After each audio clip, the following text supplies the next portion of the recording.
Hey everyone, update video on the Kubota mini excavator here. I've had this thing for 7 weeks, put 15 hours on it. I'm up to 568 hours. I've done 3 jobs so far, so I'm starting to get some money back from this thing. So you know there's service intervals in terms of hours for all of your stuff going on here, but since I just got it, I went ahead and did a bunch of stuff. Just to kind of start fresh. I didn't film any of it because I had never worked on this before, and I didn't want to pressure the camera. I want to take my time and do it all right. So I'll show you. I found this company, Coleman Equipment Inc. in Boner Springs, Kansas, and they had all this Kubota name brand stuff in stock. It all came in one box. I was super happy. So we did an oil change to start. It was either 2.3 or 2.5 quarts. And there's your oil filter right there. Nice and accessible. And the drain is up underneath here. Yeah, 2.3 or 2.5 quarts. 1540 Kubota diesel oil. So easy. Oil change is easy. You got 3 fuel filters, 3 lines of defense. First one is right there, that acts as your, your water fuel separator. So you just shut that off, crack that there, and pull this down and out. So easy. Next is down here, kind of a traditional cheapo inline with a clamp on the top, clamp on the bottom. You got to take all these rubber lines off to access it.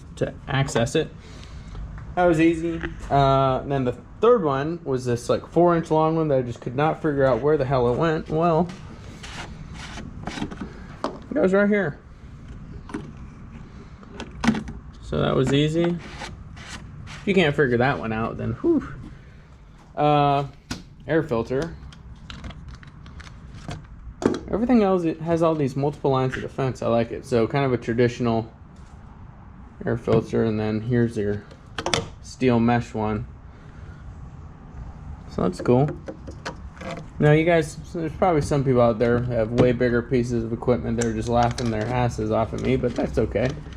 Because most of the people that are watching this probably don't own anything like this. And that's who I'm kind of making this video for. I'm sure some big piece of equipment, like Whistling Diesel's cat excavator, has 20 air filters. You know? I'm just learning. Let's see, what else am I learning? Oh. So I didn't have these on in the last video. This set, or this pair, the owner, or the previous owner had, and he gave them to me. They were brand new to him. He had never put them on yet. And all they do is like, widen the blade a little bit. But like, that's probably like 3 inches on each side. It didn't come with hardware, so I had to go buy a 5-inch bolt. And I just put a big washer on the top and bottom, and then a lock nut on the bottom. But yeah, he said the pair was like $400. Definitely not worth it, but I mean, I'll take them, right? It's funny, someone told me this is threaded, and this is, there's not even a hole in there, so I have no idea. I'm sure I could look it up, but I just haven't. I'll tell you, the main thing I've learned about this machine is that there's, in the kind of environment I'm, in working around old houses, backyards, going through gates, working around utilities underground, learning all that stuff. Every little, like, nimble thing that you could have accessible to you, like the more options you got, the better. So, like, I learned about this. So usually that stays up like that, and it just acts as a footrest. Well, when it's down, right? And that allows the arm or boom to swing loosely from the body, versus normally when you use this, the body and the arm all swing together like that. That allows just the arm to swing. So just little stuff like that, took me a little bit to even realize that it's there, but that's nice to have. All these grease zerks, 1, 2, 3, 4, 5, 6, 7, 8, 9, 10, 11, 12, 13, 14, 15, 16, 17, 18, 19 on the other side. Those are kind of the main ones I've been hitting every time, and I do like half a pump with my grease gun every time I use it. I don't know, you tell me good, bad, more or less. I feel like it's been fine, and I'm trying not to let too much grease come out around all the seams, but I've had to hit it once with a rag just to clean all those up, just so they don't get too coated and stuff.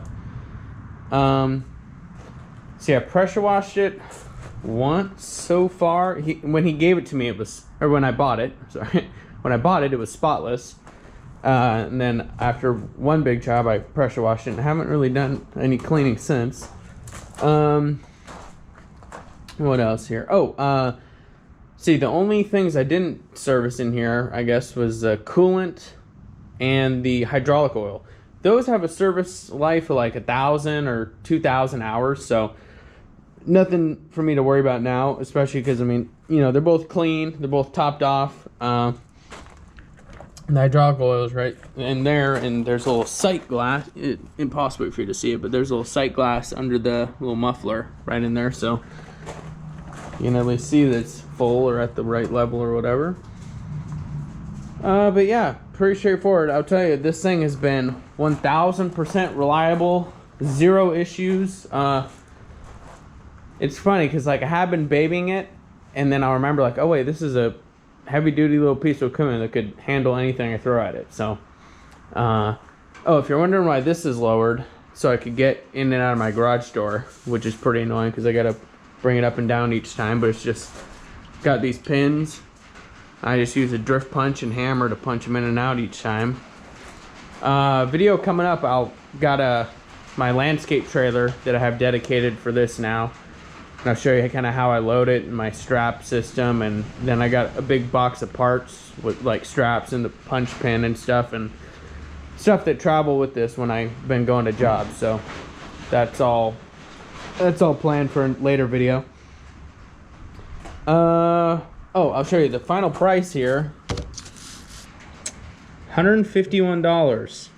I thought that was super fair.